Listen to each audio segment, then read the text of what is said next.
क्या हुआ जब मरते हुए श्री कृष्ण से मिले हनुमान जी।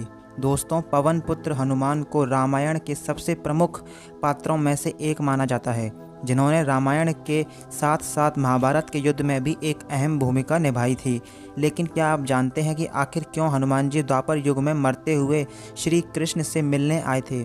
दोस्तों, ऐसा माना जाता है कि जब त्रेता युग में भगवान श्री राम अयोध्या के सरयू नदी में जल समाधि लेकर जाने लगे, तब हनुमान जी को उन्होंने कलयुग में अंत तक चिरंजीवी रहने का आशीर्वाद दिया था, जिसके चलते हनुमान जी त्रेता युग के बाद द्वापर युग में भी भगवान श्री हरि विष्णु के अवतार श्री कृष्ण की लीलाओं उनके साथ थे।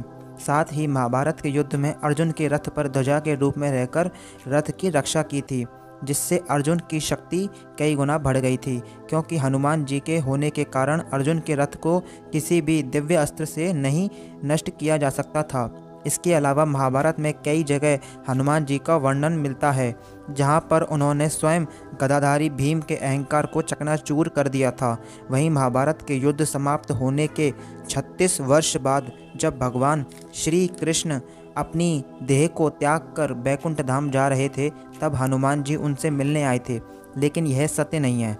आपको बताते हैं कि हनुमान जी में भक्ति और साधना की शक्ति इतनी प्रबल थी कि वो दुख और सुख, सारी मोहमाया जैसी चीज़ों से परे थे। साथ में यह भी उनको ज्ञात था कि श्री कृष्ण भी भगवान राम की ही भांति श्री हरि विष्णु के अवतार हैं, और वो भी ये जानते थे कि भगवान श्री कृष्ण ने पृथ्वी पर अवतार लिया था, जिसे पूर्ण करके अब वो पुनः अपने धाम जा रहे हैं।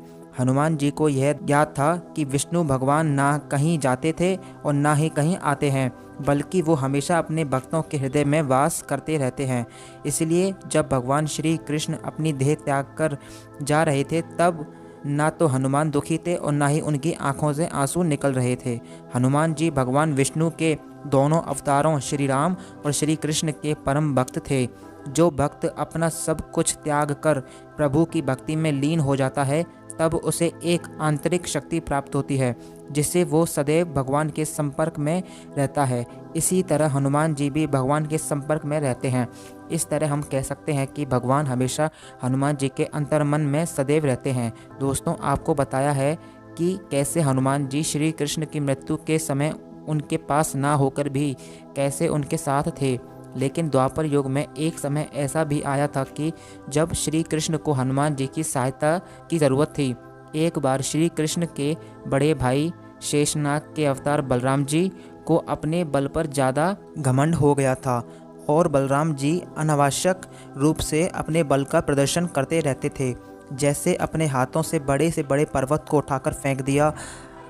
कई बार राक्षसों से बिना अस्त्र शस्त्र के युद्ध किया करते थे। बलराम जी को ऐसा करते देख श्री कृष्ण बहुत चिंतित रहते थे।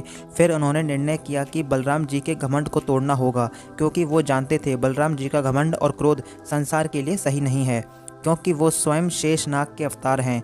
उन्होंने बलराम का घमंड तोड़ने के लिए हनुमान जी को द्वारिका में आमंत्रित किया, और जब हनुमान जी द्वारिका आए, तब श्री कृष्ण ने उन्हें सारी बात बताई और सहायता मांगी। इसके बाद हनुमान जी वहां से चले गए और एक बड़े वानर का रूप धारण करके द्वारिका के एक उपवन में जा बैठे, जहां कई प्रकार के फलों के वृक्ष थे, जिसमें जा जाकर फल खाते और पेड़ को उखाड़ देते।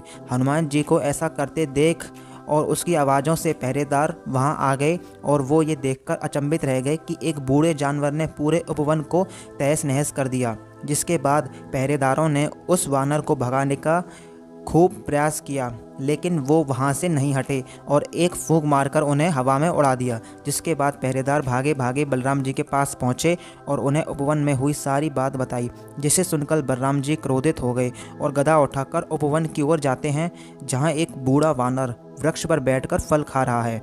बलराम जी ने उस वानर से कहा कि अगर तुम्हें अपने प्राण प्रिय हैं तो यहाँ से चले जाओ, नहीं तो मैं तुम्हारा वध कर दूंगा।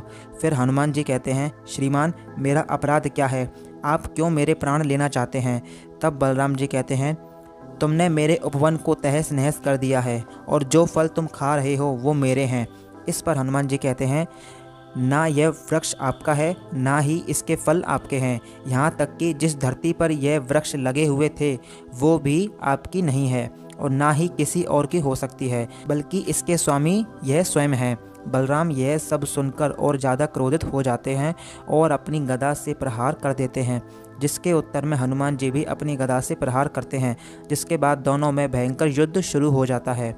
हनुमान जी बलराम के हर प्रहार को या तो अपनी गदा से या अपने हाथों से रोक देते हैं। युद्ध करते करते बलराम जी को यह अनुभव होता है कि जिस वानर से वह युद्ध कर रहे हैं वह कोई आम वानर नहीं है, बल्कि कोई मायावी वानर है। जिसके बाद बलराम उनका वध करने के लिए अपने हल को ले आते हैं, जिसे देखकर हनुमान जी समझ जाते हैं कि यह बात उनके हाथ से निकल रही है और उन्हें बलराम को रोकना ही होगा। यदि वो अपने हल से प्रहार करते हैं तो उससे पूरे संसार का विनाश हो सकता है। इसके बाद हनुमान जी श्री कृष्ण का ध्यान करते हैं। तब भगवान श्री कृष्ण वहाँ प्रकट होकर बलराम जी के प्रहार को निष्क्रिय कर देते हैं। यह देखकर बलराम जी उनसे कहते हैं कि कृष्ण, तुमने यह क्या कर दिया है? देख नहीं रहे इस उदंड वानर ने उपवन की क्या गति कर दी है? श्री कृष्ण कहते हैं, दाऊ, उपवन की यह गति वानर के कारण नहीं बल्कि आपके क्रोध और घमंड के कारण हुई है, और जिसे आप उदंड वानर कह रहे हैं वो स्वयं महाबली हनुमान है।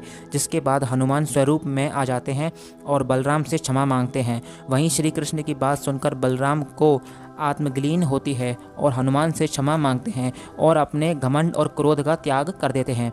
दोस्तों, आपको ये वीडियो कैसी लगी हमें कमेंट करके ज़रूर बताना, और अगर किसी का कोई सवाल या प्रश्न है या कुछ कहना चाहते हैं वो हमें कमेंट करके ज़रूर बताएं। धन्यवाद।